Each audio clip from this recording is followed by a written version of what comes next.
So, that girl I met on eHarmony. Yeah. We're out to dinner last night, and like a klutz, I tipped my drink all over myself. Oh, no.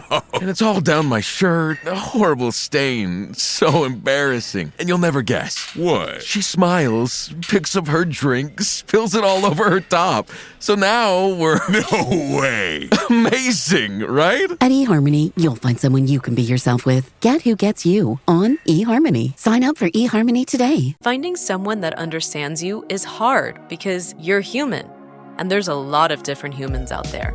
eHarmony helps you find someone you can be yourself with.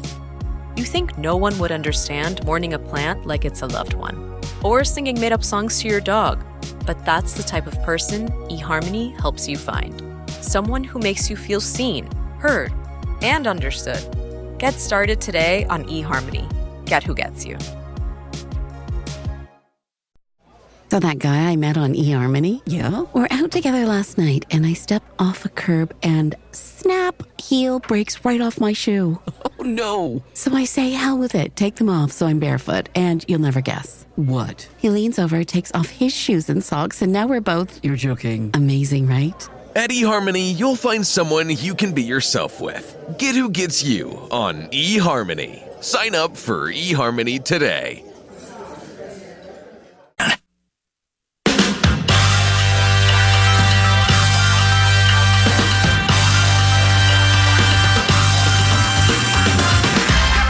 Hey, just a heads up, you know we do Wild Wednesdays and ticket giveaway opportunities throughout the hockey season, and tomorrow I'm going to have some tickets for you to give away. So tune in to 9 to noon tomorrow. But there's an extra twist to it because it's all part of the Minnesota Wild's Faith and Family Night. That's this Thursday with Utah in town. And the ticket pack not only includes the pregame event with Minnesota Wild chaplain Bill Butters, Wild alumni Ryan Carter, and former Gopher Jake Taylor, but you also get the ticket to the game as well. You can learn more. Just go to wild.com/faith. But again, tomorrow we're giving away a pair of tickets to that. So check it out. Keep listening 9 to noon.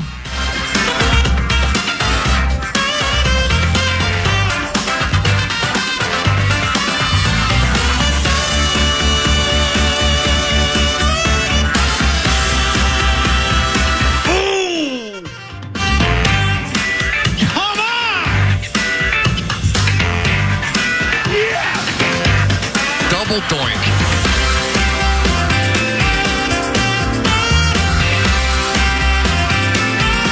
What in the ham fat is going on with you guys? We can tell you what the ham fat is going on with us right now. Here comes the scribe, Ben Goessling, courtesy of Standard Heating and Air, standardheating.com. And it's Ben Goessling to start on Ben Johnson, the new Chicago Bears coach. What do you think of all that? And good morning. Good morning. Yeah, it's, I figured he'd take a job somewhere. It is interesting that, because wasn't the Commanders last year that he was talking to them about that job, and then that got all weird when he was flying out there, I think. Could have been coaching Jaden Daniels, as it turned out. Would have had the decision on the pick, I suppose, if he had taken that job, and now he's coaching Caleb Williams instead. So, there's a long way to go before we decide whether you're better off with one or the other. It certainly looks through 1 year like it's better to have Jaden Daniels, but it's going to be interesting to see what he does in that job, because there's obviously a lot of talent there. There is a need to fix that offensive line, which the Lions can tell you, if you have a good offensive line, it opens up a lot of things in your offense. But yeah, the division is going to be pretty loaded here for a while in terms of head coaching talent between Dan Campbell, Kevin O'Connell, Matt LaFleur, Ben Johnson. The Bears needed to get this right, and we will not know for a while whether they did, but certainly they got the hottest candidate in this coaching cycle. So pairing him with Caleb Williams is going to be fascinating to watch. Part of, in my estimation, part of what makes Ben Goessling as good as he is as all right, 3-2. To my estimation, one of many things that makes Ben Goessling as good as he is at what he does as the scribe is weaving his way between truth, background to favor somebody, and just stone cold subterfuge. And here's why I frame it up like that. The Johnson camp. How hard did they use the subterfuge? He actually may coach the Raiders to bump that money to what may be $13 million a year, some of these reports. Yeah, I think they did. I mean, there's certainly a lot of that goes on this time of year. Everybody wants to have another place that they may end up to try to drive the price up. And I think they did that quite well. I think he had actually switched agents. I saw that yesterday, that he had switched agents somewhere between last year and this year. And he is now, I believe, with Rick Smith, who's based out of Chicago. But yeah, they played it well. I mean, there's a reason that those agents get paid what they do, because they're trying to drive up prices, and there's a lot of that happens, and that can happen with coaches, that can happen with GMs, and the negotiation part of it is certainly what the agents are there for, to try to get a little bit more money for their client. And it seems if they got $13 million a year for a first year head coach, wow. Whoa, boy, that's a big number. And we don't ever see the full context of what every coach makes. You kind of just hear these things anecdotally rather than having as complete of a accounting of it as we do with players. But that seems like a pretty big number for a first-time head coach. Does that, if you're a current head coach, does that make you feel like you like seeing that number? You like seeing that come through in a text message? Hey, did you hear what Ben Johnson got as his first year as a head coach? It's $13 million. Maybe if you're trying to get paid, that number helps your market as well. Let's get to the A topic. That thought crossed my mind yesterday. Wonder what Kevin O'Connell and the Vikings think about that number, if it's accurate. Do you think it, if accurate, in any way impacts what's next for KO? Well, I think if you're Kevin O'Connell, you're saying, okay, if a first-time head coach who's been a coordinator for a team that made a couple nice playoff runs but has not gotten to a Super Bowl, got that in his first time through, an experienced head coach who has had 13 and 14 win seasons and was the offensive coordinator for a team that did win the Super Bowl, would probably be within his right to ask for more than that. I'm quite certain that the O'Connell camp saw that yesterday and may make that argument. Now, it'll depend on whether the Wilfs see it the same way, and all of that stuff will get hammered out in negotiations. But I'm sure he saw that yesterday and said, okay, yeah, if this is where the market is, I probably have a reason to be above that. So, I mean, because coaches, the money coaches make outside of Andy Reid at like $20 million. Yeah. And I think last week when I was discussing this, I think I figured out what LaFleur, McVay, probably like a handful of them make.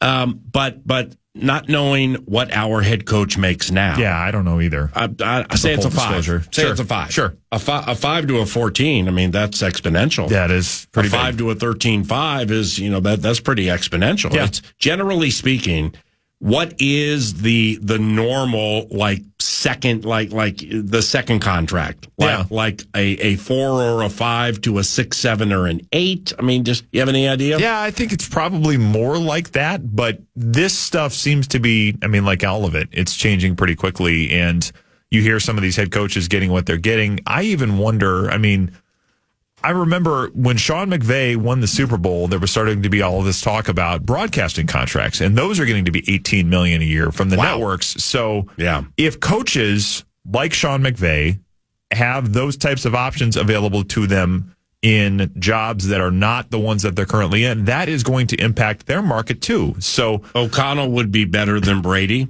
The first word that comes out of his mouth. Yes. But he doesn't have the cachet name of Tom Brady. Correct. But I think I only bring that up to say, and Sean McVay may have gotten that because he was Sean McVay and had won a Super Bowl, but I bring it up to say, if you're trying to set a market for yourself in what else could I be doing, what's the opportunity cost kind of thing here, I wonder if that plays into some of this. I think all of this stuff, as the money goes up, is going to keep increasing, and if a first-time head coach, albeit one that was at the top of the market and could, kind of call his shot, if he's getting that, I would think every other head coach that is in position to negotiate, especially with the types of performances Kevin O'Connell has had, will say, yeah, let me see if we can get closer to that number or exceed it. If that number ends up being around 13.5, yeah. I mean, I'll champion the cause for 13.5 on the radio every single segment. Call Mark Wilf live on the air and say he's worth it if I can get a little something from Obama out of that. You know what I mean? Get that half percentage point. Right. The it's interesting about that situation too. I wonder if there's any aspect of this where the money creates, not only is it, that's a kind of a market resetting number for a new head coach, but is there an aspect of this where that kind of provides security and protection to Ben Johnson? Because if you think about like the Ryan Poles era, whereas in Minnesota, for better or worse, however anybody thinks about it, the head coach and the GM come in at the same time, similar contract phases and such, both into the fourth year of their respective deals, where Ryan Poles has been there for a couple of years. He chose a head coach. He helped build a roster that ultimately was not good enough. And now you bring in the head coach. So, if I'm Ben Johnson, it's like, yeah, I want to come to Chicago. Yeah, I want to coach the team. I think there's some good stuff there. Yeah. But I also don't want to be left holding the bag if people get annoyed with the GM and Kevin Warren's like, I'm done with you, Ryan Poles. Yeah. Like, I want to make sure I have some protections, and then maybe given their situation, he wants to have some pull as well. Yeah, I think that's probably a good point. I mean, it's something where you are coming in as the second head coach for a GM, and that whole idea of are we on the same track here is a little bit different. And that may have been part of the negotiations in that case that was unique to Chicago, because you do have a little bit of that security, I think. These are not guaranteed, well, they are guaranteed deals. So they're not subject to the salary cap in the same way that players are, but you do have those things where if a guy gets fired, you pay out that contract. So there is a little bit of that, I think, for coaches, similar to what you see in the negotiations for a college coach with what's the buyout. I mean, that's always the discussion of when college coaches are getting a new deal, what's the buyout if they're going to go somewhere else? How much would it cost for another team to get them out of their current job?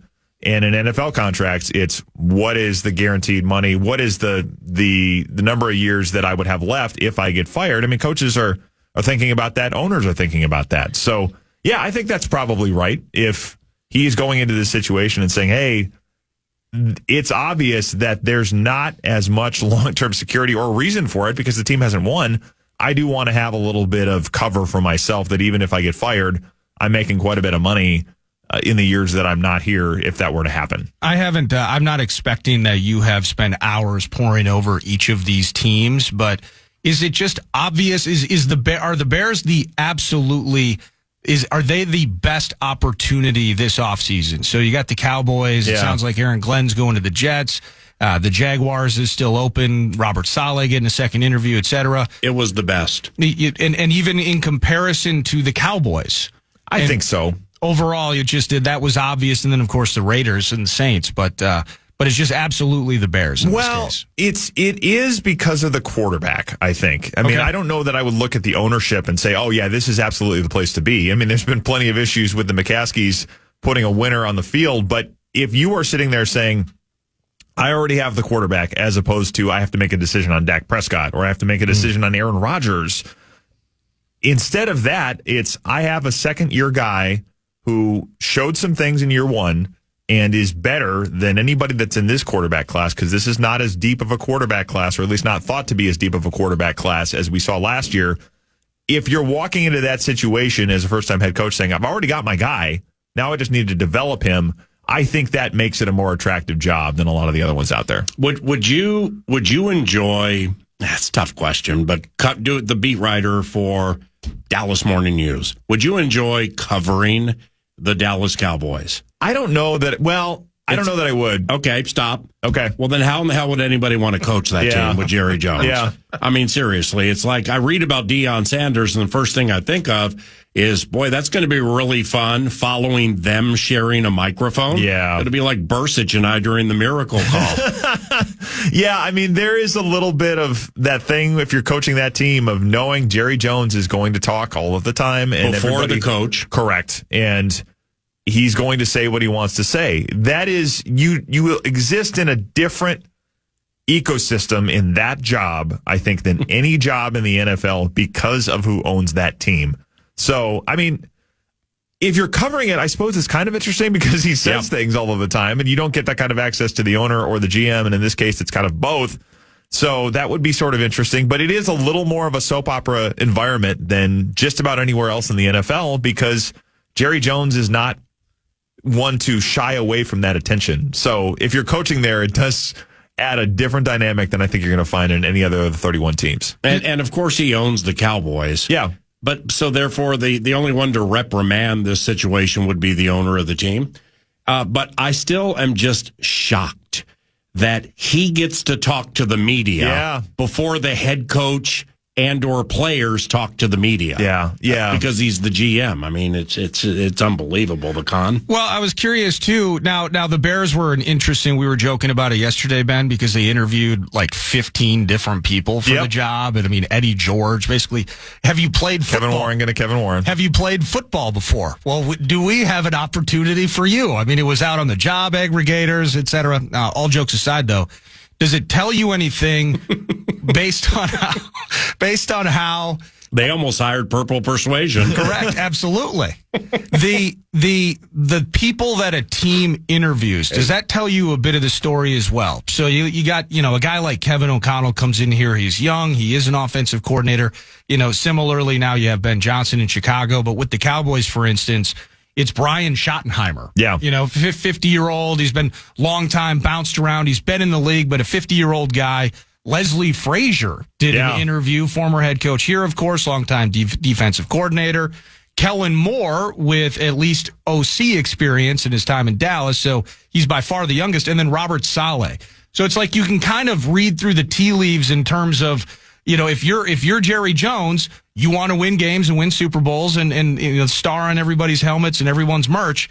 But in the same ways, like you need a certain type of guy. He's probably self-aware enough that like a wet behind the ears 32-year-old hot coordinator might not stand the test of time with who Jerry Jones is and what is expected. Yeah, I think that's right. I mean, I think there are a lot of people that would go into that job and probably struggle managing all of it the first time through, or in an earlier stage of their careers where you are, 38 years old. I don't know that would be somebody that Jerry Jones would connect with on the same level that he might somebody that's a little bit older or has spent a little more time around the NFL. It's interesting. I don't know that Leslie Frazier is a strong candidate for that job, but if he were to get it, and then the first decision you have to make is who's on my coaching staff, one of the decisions you'd have to make is am I keeping the defensive coordinator who was hired to replace me the last time I was a head coach? No chance. In Minnesota. I don't think there's any chance of it. I think Mike Zimmer may just end up retiring anyway, but it's just interesting that conversation would have to happen on some level if Leslie Frazier were to end up in that job. Are there two more different personalities, by the way? No. Leslie Frazier and Mike Zimmer. No. Is there any Motor City related steam as to like somebody on the Lions staff who's ballyhooed? And so Johnson leaves. Yeah. It's not necessary. It doesn't necessarily mean that, we're going to pitch it to David Montgomery and he's going to shovel it to Amon-Ra St. Brown. It doesn't have to be all those tricks or whatever, but they have assistant head coach Scotty Montgomery. Yep. Running backs coach. Then you have JT Barrett. Wow. The Ohio State quarterback. He's the assistant quarterbacks coach. Mark Brunell is the quarterbacks coach. Yeah. Yeah, what else? Antoine Randall coaches wide receivers. Man, a lot of former players in that staff. Right. Hank Fraley, we remember him from here. Yep. Offensive line coach.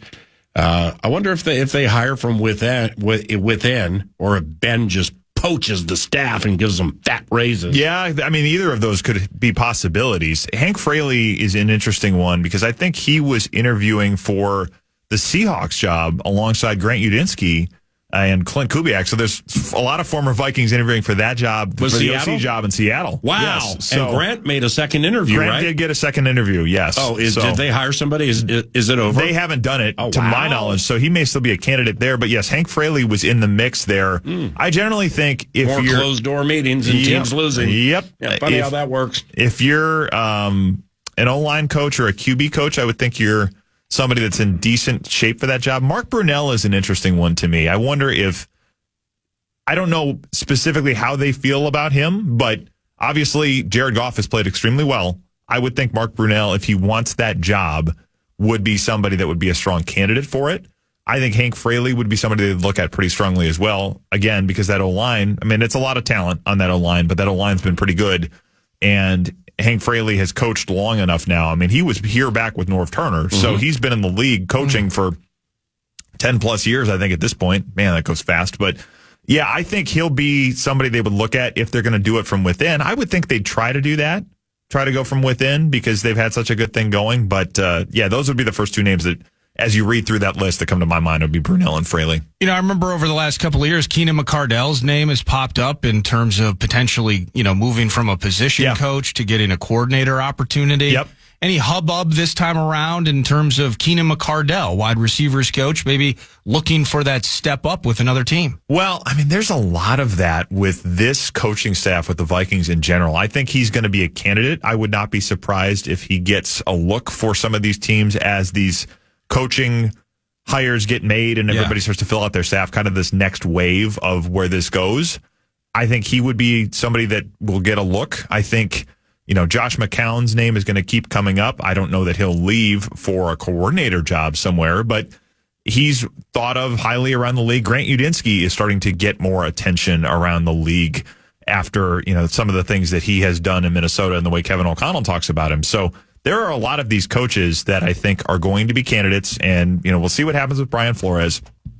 If Aaron Glenn gets that job, Flores may be staying here, but, Durante Jones is somebody that the Vikings like a lot and gets some attention. So, and this stuff happens when you win 14 games. There are going to be other teams that are interested in looking at your staff. But, the downside of that, and the Lions are going to go through this now too, is the brain drain thing is, I do think that's a real thing. I don't know that it's going to be the entire reason that something changes with the Lions if it does, but you do have to find coaches that are as innovative and connect with players as well as the ones that you're losing. And I think that can be a challenge if you're in this kind of a spot. So how that plays out for the Lions, especially if they lose both these coordinators, is going to be really interesting. And then if the Vikings go through some of this as well, there is just a challenge in trying to recreate things if you get new coaches. Was Beeflo in Miami in 2018? No. Okay. When did he get there? 2019. Okay. Because Ben Johnson was with the Dolphins from 2012 through 2018 as the wide receivers coach. Because I was thinking, so you would have had a chance to decide if you wanted to keep him or not. Well, with Flores, you can't, per the rules, correct me if I'm wrong, go defensive coordinator, right. But you can make associate head coach, right? Associate head coach, defensive, and then poke there's somebody. probably some gray area there. Wow. Johnson's cold-blooded.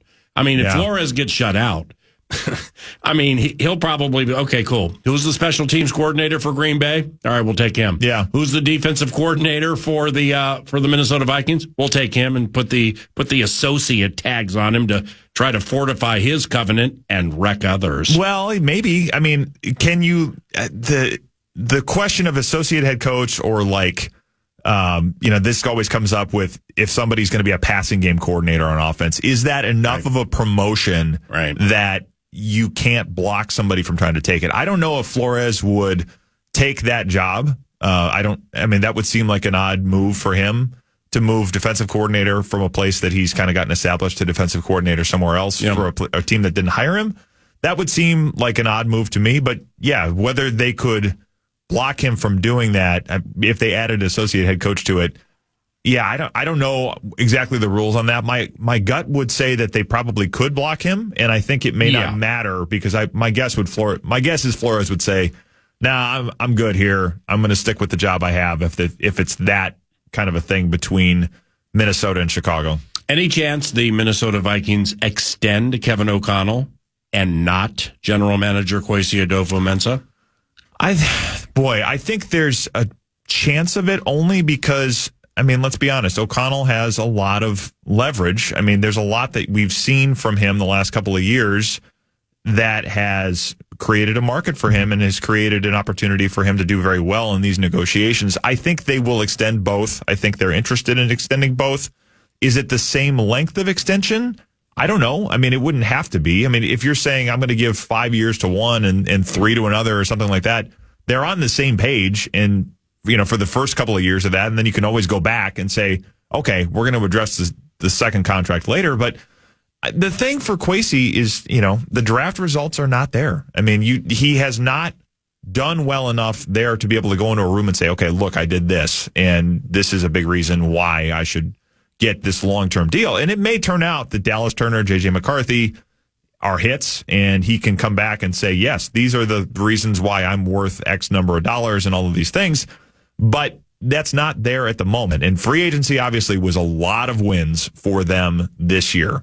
And I think he gets a lot of credit for that. I think running an operation that worked in the input of coaches was very effective. And he ran a great process in free agency. But the draft has not given him a ton of collateral in these negotiations. So I do wonder about how that's going to go. I think the Wilfs will probably say, we value the cohesion enough between the head coach and the GM that we don't want anything to kind of get in the way of that. So my expectation would be that they would try to do both of them. But I think that part of the draft is going to be that discussion between the Wilfs and Kwesi's representation of what the market looks like for him. I think that's certainly going to be a factor in this thing. The Scribe, courtesy of Standard Heating and Air and StandardHeating.com. Back after this and the cash thing. Yes, the fan wants to give you a chance to put $1,000 in your hand with the National Cash Contest. Go to KFAN.com and enter the keyword grand, and you might win $1,000. You might win $1,000 with the keyword grand at KFAN.com.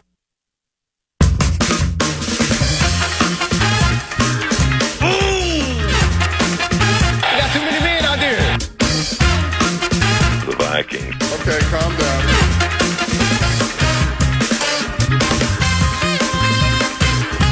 You lucky suckers. You want to change the conversation? Win some games.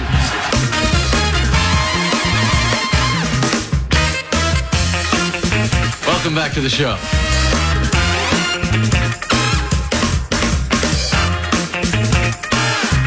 $10:32. 9 to noon, FM 100.3, KFAN. What do you see in these remaining teams, the Final Four? Yeah. Minnesota could use to become better. Well, I mean, I think the Eagles jump out a little bit in terms of their ability to run the ball and the offensive line they've had for a long time. It's not, Jason Kelce anymore, but they have, I think, invested in that group in a way that has allowed them to run the ball pretty effectively, whether it's, certainly this year with Saquon Barkley, but they've done this for a while.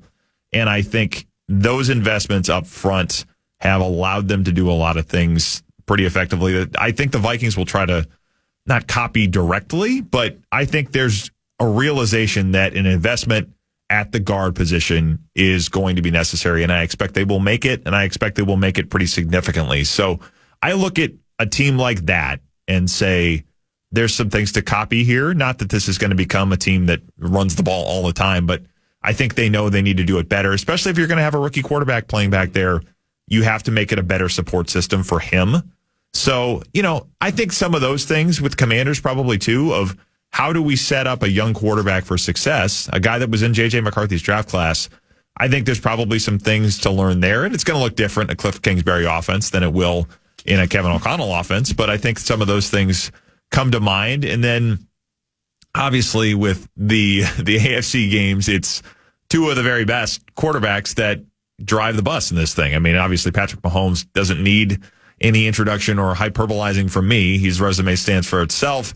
Josh Allen, I think, doesn't have the hardware, doesn't have the championships, but Josh Allen has turned into one of those players that can change a game pretty directly by himself as well. So, I think that's just, a lot of that with those two, and probably with Jaden Daniels too, is a testament to what a quarterback means when you get that type of a franchise player. And the Vikings don't need to watch these games to learn that. I think it reinforces it. It reinforces it for the rest of us.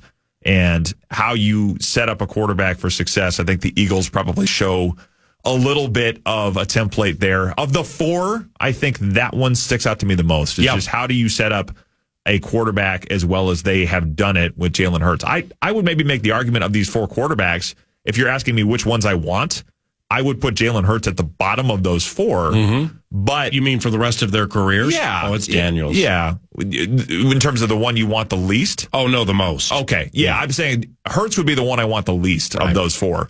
The age stuff plays into it a little bit. But if you're saying you can have one of these four right now, I would put Hurts at the bottom of that list. But if they win, he's playing in a second Super Bowl, which has a lot to do with what they've done around him as well. He makes plays, but I think they've done a lot of things to support him that other teams can kind of look at and copy. He was terrific in the Super Bowl 2 years ago. Yeah. I think it was 4 touchdowns or 3 or something like that, including running. Yep. Well, I mean, these Eagles, these props to Nick Sirianni, because there have been problems between him and Jalen Hurts, and they've been chronicled. Yes. But props to that covenant. They hated each other a month and a half ago. Yeah. And they got bona fide team leader Brandon Graham, who's still in the covenant, but he's on IR. Yep. He shows up on a radio show and assassinates them for what they're doing. Yeah, get it together, guys. Right, but he's like, this is right, this is right, this is right, but it doesn't need to be done this way. Like, ever since Brandon Graham played the true leadership card, everything's gotten better for the Eagles. Yeah, that did look in the middle of the season like, hey, this team could, they weren't losing games in a way that they made had won you 8 think in a that. row when it popped up. Yeah, but it was like, you could tell it was off, and there was enough kind of drama and tension there that could have affected the whole thing and taken it off the rails, taking the ship out of the alignment or whatever you want to call it. The ability to do that and to say, let's get all of this stuff back on track, and for a head coach, I think, to listen and say, even though I'm the head coach, this guy's been here a long time, his voice carries a lot of weight. Let's let him speak and let's listen. Even if he said it on a radio show, let's kind of take that into consideration and let's put some time into digging into that and actually being introspective about it. Mm-hmm. I think credit Nick Sirianni for that, because that's probably not the easiest thing to do. It's very easy to say, well, I'm the coach. My word goes, and what I think we should be doing is the final word on this, so get in line. If he didn't do that, if he said, you know what, there's something I need to get from this and I need to gain and look inward a little bit, I think credit to him for heeding that and taking it on and getting things patched up with Jalen Hurts, because obviously they're hosting the NFC title game for the, third time in the last 5 or 6 years, I think. So it's been quite a run. There's such deeply rooted clipping penalty to Jerry Jones, and he's catching another stray here, but you just said something that triggered me to say this. The coaching the Washington Commanders, Dan Quinn, was his defensive coordinator last year, 2023. Yep. All right. And the offensive coordinator for the Philadelphia Eagles, Kellen Moore, was his offensive coordinator 2 years ago. Yes. And when he left, reports are Mike McCarthy was asked, well, why didn't it work? We didn't run enough. Yeah. I wanted to run more. He didn't run enough. Now you got Saquon on 300 every single game. Yeah. And they're both from his division. Right. This is what a mind bleep for Jerry Jones. This is coming up this weekend. That's got to be tough to sit there and watch, because you are watching, two teams that are your big rivals. It's probably very similar for him to the Vikings back in the year with the Packers and the Bears in the NFC title game. There's just that kind of sting of, these are the teams we're competing with and these are the rivals and our fans hate these teams and we have to sit and watch this.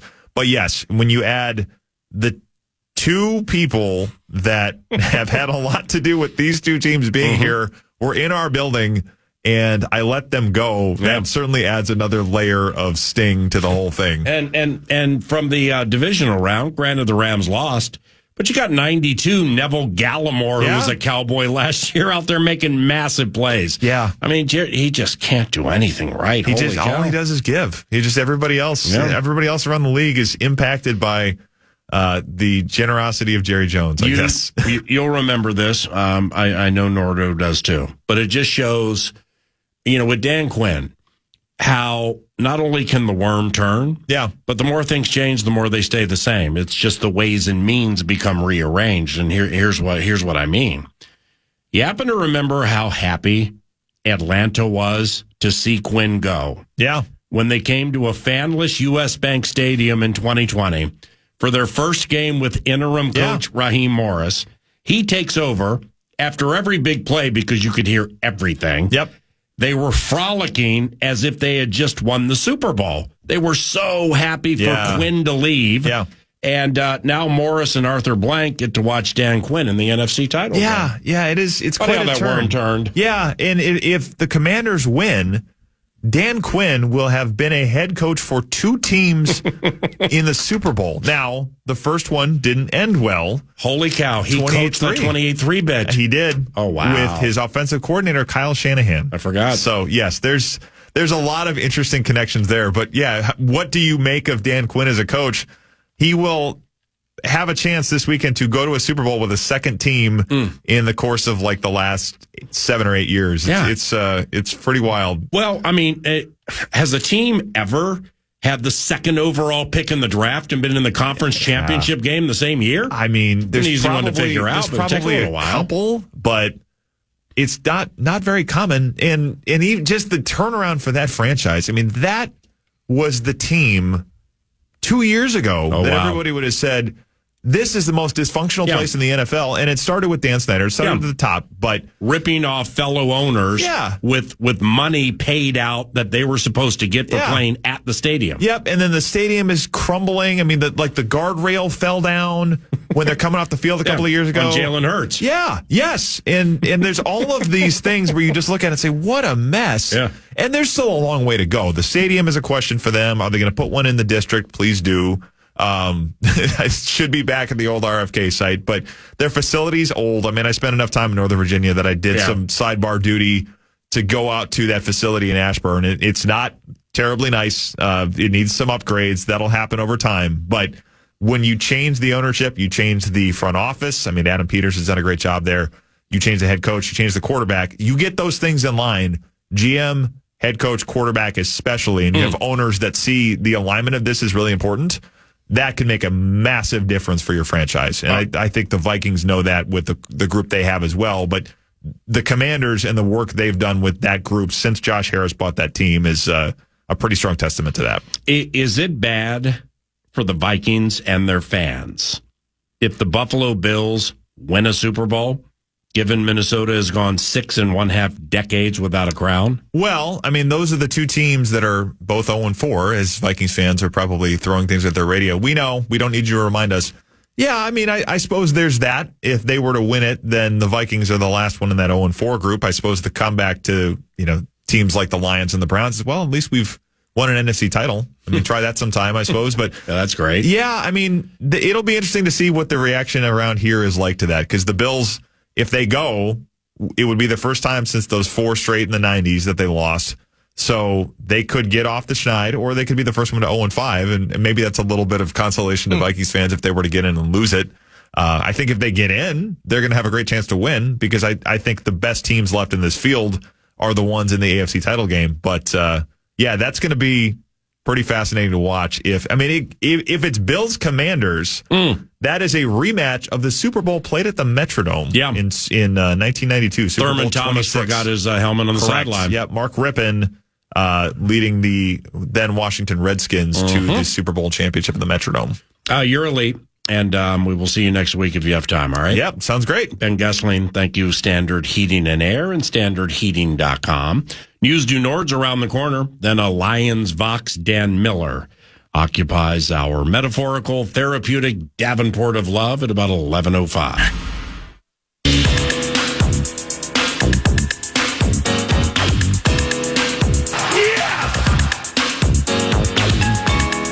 Welcome back. It's News du Nord, brought to you by the Casino at Canterbury Park. You've heard about it over the last week. The ultimate Texas Hold'em table game with an extra $100,000 dumped into the kitty for the big jackpot. I believe today is the final day.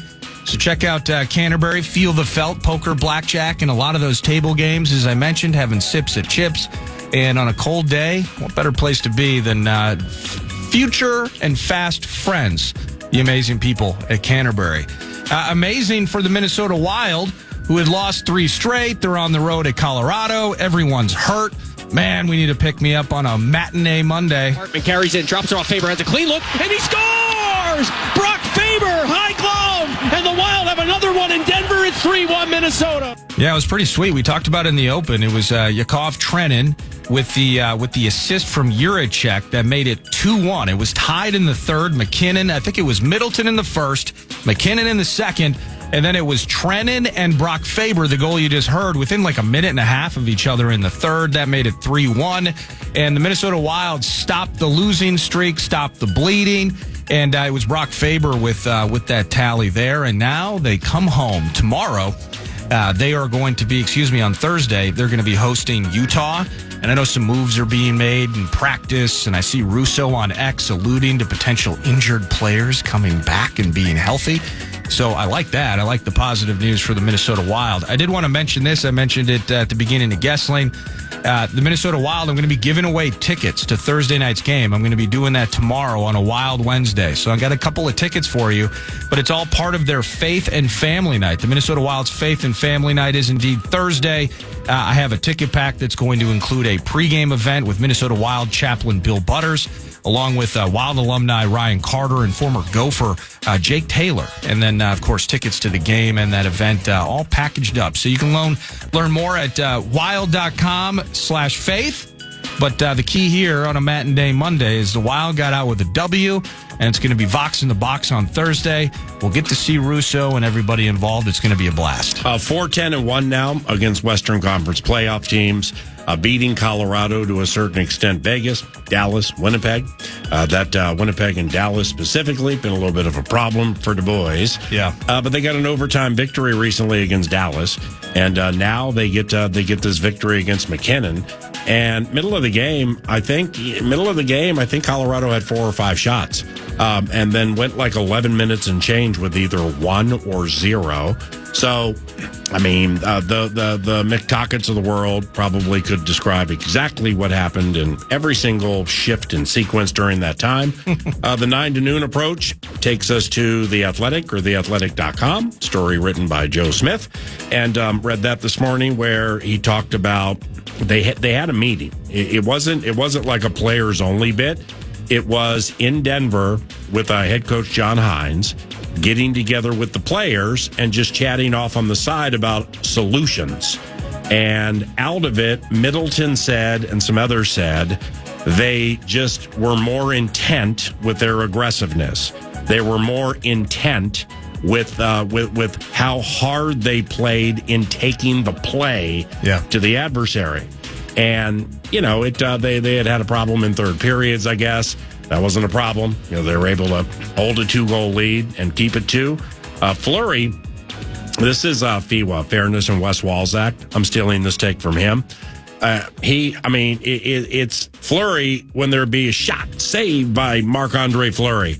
The rebounds or lack thereof were phenomenal. Oh, he was gobbling, huh? Just nothing. He was just sucking everything up like a vacuum.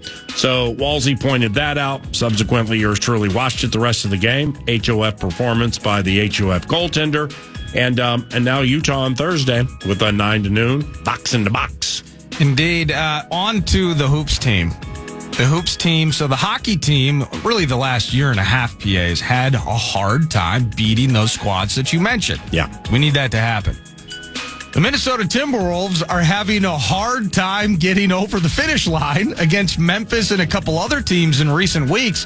This is the second 2-point loss. The Wolves, once at Target Center about 10, 12 days ago, and then yesterday, another matinee, a dueling matinee Monday. The Wolves lose 106-108. The Grizzlies get them at the end. And it was, I think, a double-digit lead at the break for the Wolves. And then Memphis just kind of chipped away. Memphis just kept getting closer and closer. Wolves led by a handful at the end of the third.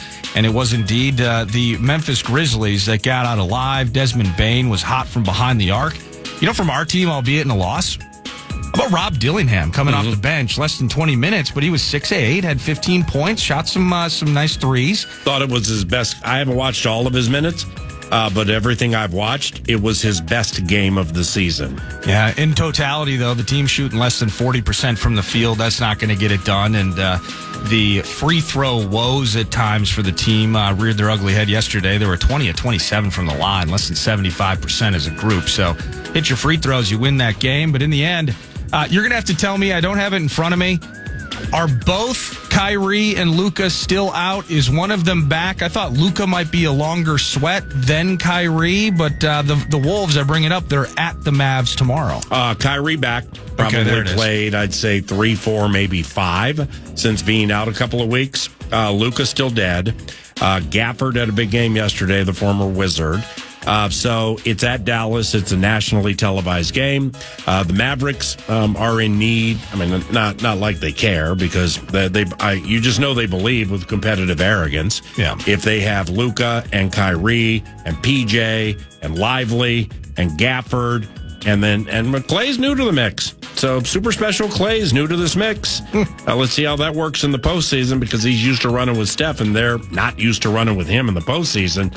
And Kyrie's balling right now. They played Charlotte yesterday, and they came down to the wire. They got beat by Charlotte.